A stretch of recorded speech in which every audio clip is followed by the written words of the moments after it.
नमस्कार स्टूडेंट्स, आज मैं कक्षा 9 के संस्कृत पाठ्य पुस्तक से एक व्याकरण का नया अभ्यास लेकर आपके सामने प्रस्तुत हुआ हूँ। बच्चों, हमने लास्ट 3 जो लेसन थे ग्रामर के, पुनरावर्तनम, कारक, विभक्ति और क्रियापदानी, ये 3 जो व्याकरण के लेसन थे वो हमने पढ़े, उसे समझे उदाहरण सहित। पर आज जो हम अभ्यास 4 जो पढ़ने वाले हैं व्याकरण में, वह है कृदंत पदानी। कृदंत, सबसे पहले कृदंत तो इंग्लिश में उसे पार्टिसिपल कहा जाता है, जो आप लोग अच्छी तरह से पढ़ते आए हो इंग्लिश में। लेकिन आज हम संस्कृत में उसके प्रत्यय देखेंगे और उसके उदाहरण भी देखेंगे। तो सबसे पहले हम समझते हैं आज का नया अभ्यास, कृदंत पदानी। बच्चों, संस्कृत व्याकरण के अंदर 3 कृदंत मुख्य रूप से समाविष्ट है। एक संबंधक भूत कृदंत, दूसरा हेत्वर्थ कृदंत और तीसरा जो है वह विध्यर्थ कृदंत। इसके अतिरिक्त संबंधक भूत कृदंत के 2 अन्य रूप है। एक है कर्मणि भूत कृदंत और दूसरा है कर्तरि भूत कृदंत। तो सबसे पहले जो ये 3 कृदंत है वह हम सीखेंगे, संबंधक भूत कृदंत, हेत्वर्थ कृदंत और विध्यर्थ कृदंत। तो बच्चों, सबसे पहले यहाँ पर आप अपनी बुक में ध्यान दें कि यहाँ पर 3 सेंटेंसेस दिए गए हुए हैं। तीनों सेंटेंस में जो बात की गई है वह अलग अलग रूप से दर्शाई गई है। एक पहला जो है वो विनीता भोजनम कृत्वा विद्यालयम गच्छति, और पहले का ही नीचे जो सेंटेंस है, नीचे का जो वाक्य है, नीचे का जो पद जो है वो मुख्य रूप से है कि विनीता भोजनम करोति ततः विद्यालयम गच्छति। पहला और पहला, जो पहले का 2 वाक्य है, उसका दोनों का अर्थ एक समान है। देखिए, विनीता भोजनम कृत्वा, कृत्वा यानी कि करके, करके, हाँ हमने खाना खा लिया भाई, हाँ करके, विद्यालयम गच्छति, विद्यालय जाती है। विनीता भोजन करके विद्यालय जाती है। तो नीचे का जो वाक्य है वही दर्शाता है, विनीता भोजनम करोति, विनीता भोजनम कर रही है, ततः विद्यालयम गच्छति, उसके बाद विद्यालयम जा रही है, भोजनम करके वो विद्यालय जा रही है। तो इसी प्रकार के दोनों वाक्य है। छात्राः सरस्वतीं स्मृत्वा पुराणम पठन्ति, विद्यार्थीगण जो है वो सरस्वती को याद करके पुराण जो है वह पढ़ते हैं। बहुवचन है का ये पूरा वाक्य है। तो दूसरा वाक्य भी वही दर्शाता है, छात्राः सरस्वतीं स्मरन्ति तत्पश्चात पुराणम पठन्ति, कि भाई विद्यार्थीगण सबसे पहले सरस्वती को याद करते, उसके बाद पुराण पढ़ते हैं। तो तीसरे में भी वही दर्शाया गया है, भक्तः मंदिरम गत्वा ईश्वरम भजति, भक्त जो है मंदिर जाकर ईश्वर की पूजा करते हैं, ईश्वर को भजते हैं। तीसरा जो वाक्य है वही दर्शाता है उसके नीचे का वाक्य कि भक्त मंदिर गए हैं और अनंतरम यानी कि उसके बाद उन्होंने क्या किया, ईश्वर को भजा, ईश्वर को याद किया। तो ऊपर के जो 2 वाक्य है, एक ही के 2 वाक्य है, उसमें रेखांकित पद किए हुए, रेखांकित यानी कि शब्द के नीचे अंडरलाइन। तो पहले में कृत्वा के नीचे और उसके ही वाक्य में गच्छति, करोति और गच्छति, स्मृत्वा पठन्ति, स्मरन्ति पठन्ति, गत्वा भजति, गच्छति भजति। इस प्रकार के ये जो रूप है उसमें क्या है, जो पहला क्रियापद है, पहला क्रियापद यानी कि अंडरलाइन, पहले वाक्य में पहले पद के नीचे अंडरलाइन यानी कि कृत्वा के नीचे अंडरलाइन है। हाँ, यह जो है वह सब्सिडरी, यह क्रियापद कैसा है, गौण क्रिया जिसे कहते हैं सब्सिडरी। हाँ, सब्सिडरी वह भी एक क्रिया ही है, क्योंकि भोजन करके हमने खाना खा लिया, खाने की क्रिया वहाँ पर पूरी हो गई है ना।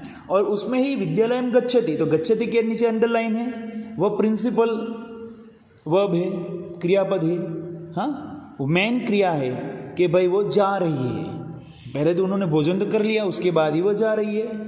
तो पहली जो क्रियापद है वह सब्सिडरी वर्ब है, सब्सिडरी वर्ब उसे कहा जाता है, गौण क्रियापद। और दूसरी जो क्रियापद है वह है प्रिंसिपल, मुख्य, मेन क्रियापद गच्छति है। तो यह किस प्रकार से वाक्य के अंदर इसका समावेश होता है, उसके प्रत्यय कौन से है, तो बच्चों इसे हम बारी बारी सीखते हैं व्याख्या के साथ। तो बच्चों ये क्रुदन जो है उसकी व्याख्या ये है कि क्रुदन शब्द जो है वह कृत धातु से बना है, कृत धातु से बना है। यानी कि हम कह सकते हैं संस्कृत में कृत अन्ते यस्य स क्रुदन्त। हाँ, जिसके अंत में कृत होता है वह क्रुदन्त। यानी कि जो शब्द के पीछे, कोई भी शब्द हो, जिस शब्द के पीछे कृत प्रत्यय लगा हुआ होता है उसे क्रुदन्त कहते हैं।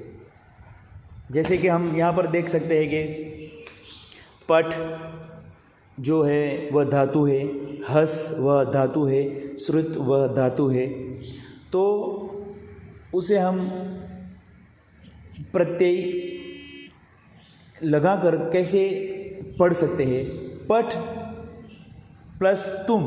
हाँ, पठ प्लस तुम इज इक्वल टू पठी तुम।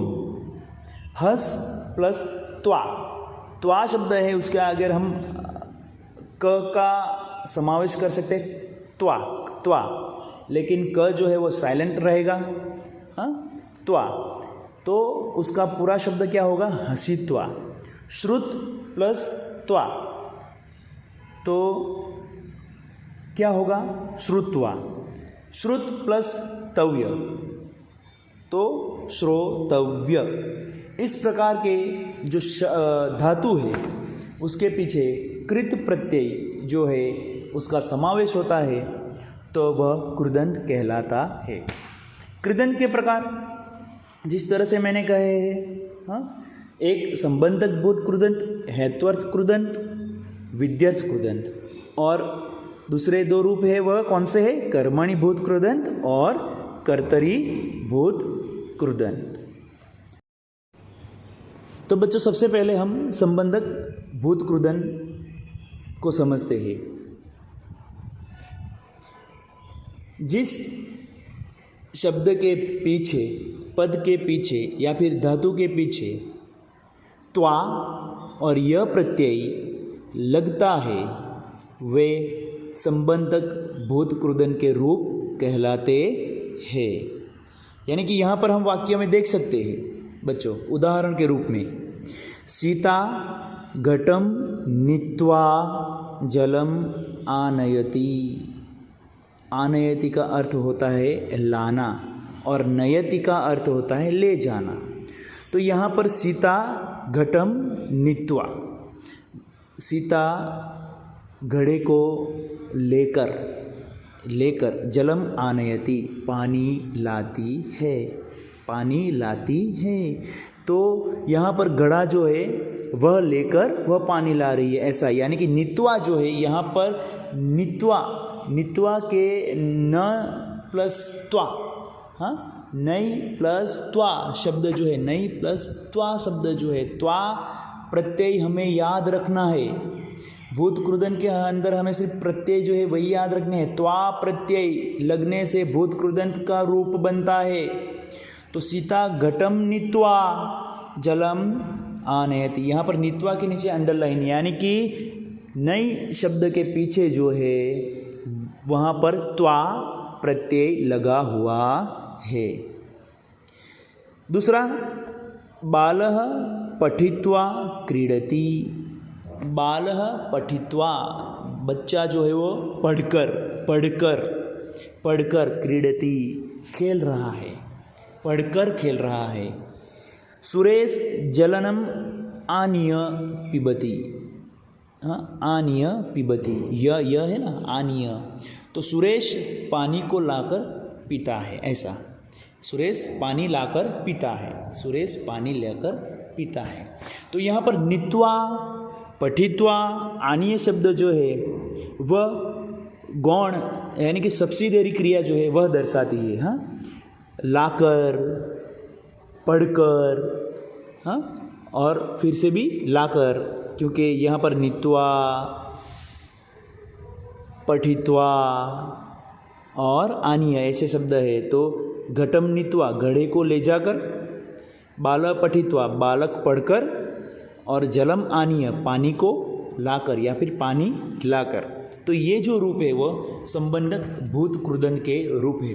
बच्चों, यहाँ पर एकदम सामान्य बाबत जिसे हम कहते हैं, बहुत ही इजीली जो याद रखने की जो कला है, केवल और केवल प्रत्यय को याद रखना है।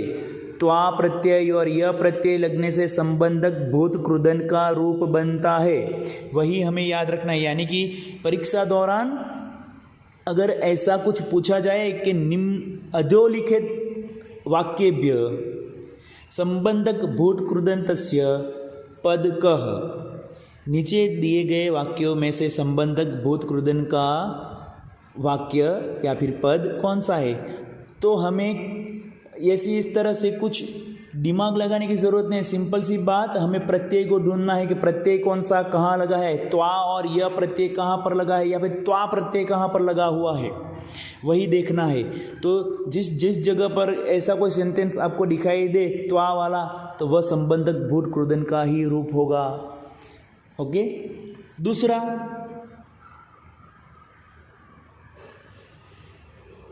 हेत्वर्थ कृदंत। जिस शब्द के पीछे तुम प्रत्यय लगता है वे हेत्वर्थ कृदंत कहलाते हैं। तुम प्रत्यय, यहाँ पर तुम प्रत्यय, ओके, तुम प्रत्यय को हमें याद रखना है।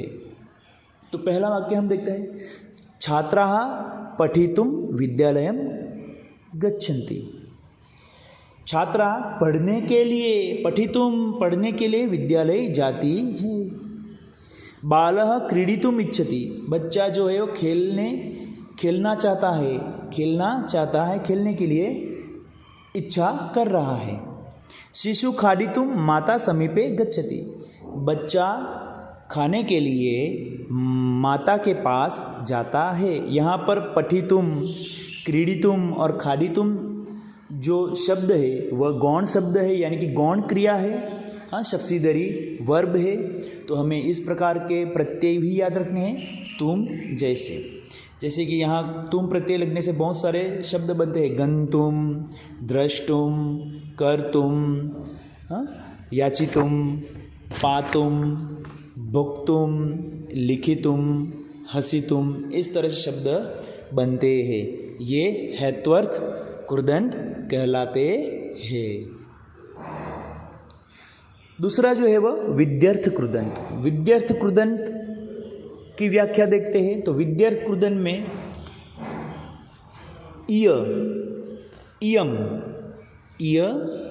इयम और तव्य जैसे प्रत्यय का समावेश होता है। मैं फिर से दोहराता हूँ, विद्यर्थ कृदन के अंदर इयम, इय, तव्य जैसे प्रत्यय का समावेश होता है। जिस तरह से हम उदाहरण के रूप में देखते हैं, कृष्णेन श्लोक लिखितव्य, यानी कि कृष्ण के द्वारा श्लोक लिखा गया है।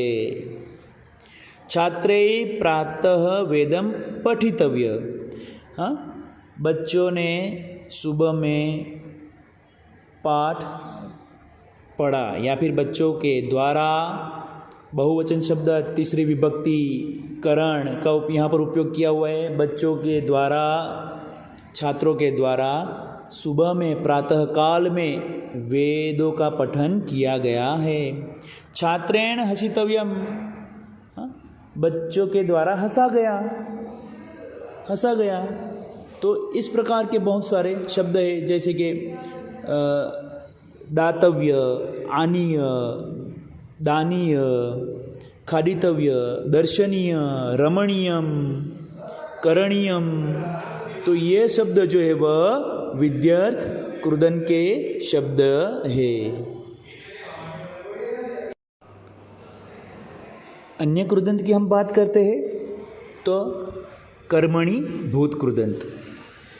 कर्मणि भूत कृदंत वे कहलाते हैं जो शब्द या धातु के पीछे त प्रत्यय का समावेश होता है। त प्रत्यय का समावेश होता है, उसे कर्मणि भूत कृदंत कहते हैं। जिस तरह से पुत्रेण लेखः लिखित, हाँ, बेटे के द्वारा लेख लिखा गया है। रामेण रावण हत, राम के द्वारा रावण मारा गया।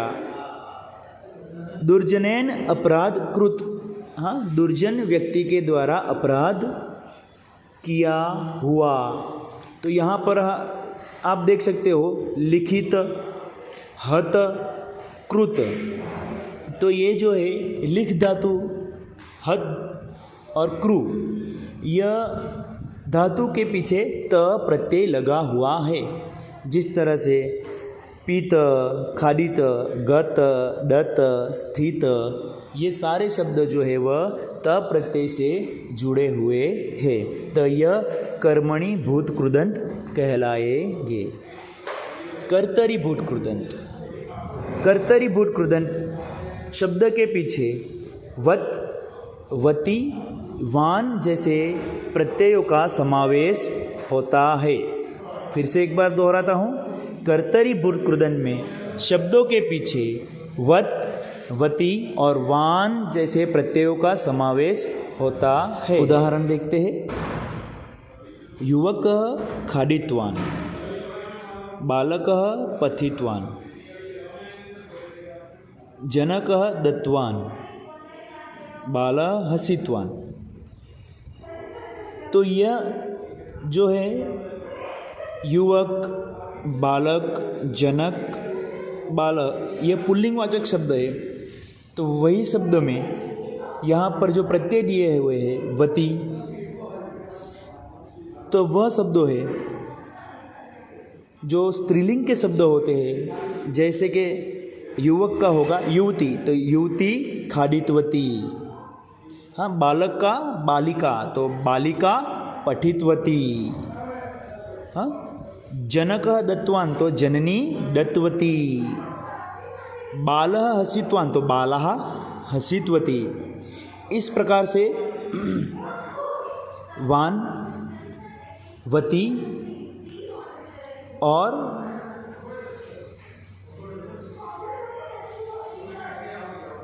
वत, यह जो प्रत्यय है यह कर्तरी भूत कृदन के प्रत्यय है। तो बच्चों, ये था हमारा आज का अभ्यास कार्य। 4 लेसन नंबर 4 संस्कृत पाठ्य पुस्तक से व्याकरण के अंदर कृदंत पदानी। तो बच्चों, इस वीडियो को आप ध्यान से देखें और उसकी व्याख्या, उसके उदाहरण को ध्यान से याद रखें, प्रत्यय को ध्यान से याद रखें और इस पूरे लेसन को अच्छी तरह से आप समझें। धन्यवाद। आपका दिन शुभ रहे।